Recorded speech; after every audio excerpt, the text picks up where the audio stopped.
Welcome to this radio channel, and we are Thursday, July 26th, and of course we are going to take a look at what's going to happen on the propagation side of radio and shortwave radio for the next few days as we go into the weekend. So of course solar activity is still very low, sunspot numbers staying at zero, nothing much happening on the solar disk.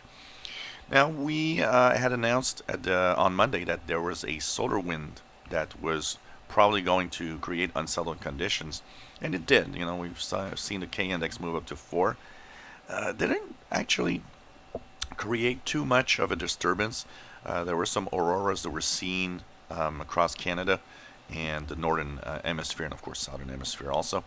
But things have quieted down again, and K index has pretty much remained below 2 all the time.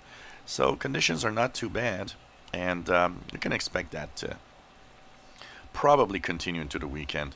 If you look here at the coronal hole, so you see the coronal hole, this is what affected us, and it's kind of moving away, so we'll have less effect of the solar wind.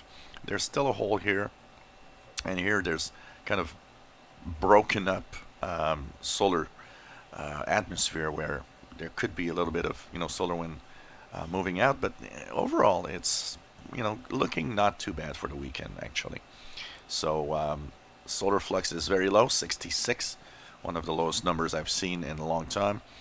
That means once again lower frequencies will be prevalent, the best, and we are getting close to August already, and that is of course showing that we're starting to kind of feel like we're moving ahead in our seasons with shortwave, and a little more than a month now after solstice, the days have started to get shorter in the northern hemisphere, longer in the south hemisphere, and it shows on the propagation conditions. It shows on the frequencies used, and you see a slow, but it's there. You could see a changing pattern of propagation as we move into, of course, the fall in September.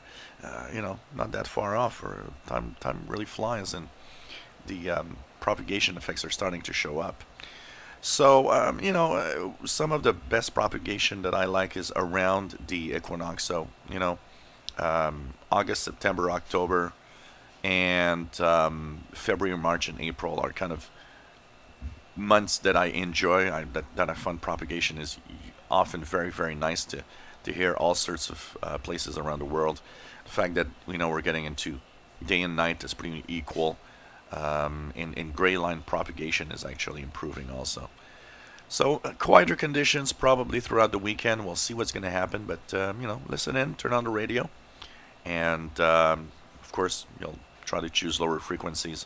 In the daytime, I've noticed that above when you get above 17 megahertz, unless there's some really active sunspot, or unless there's some special sporadic E propagation, technically you could see that the shortwave signals fade off quite rapidly above 17 megahertz.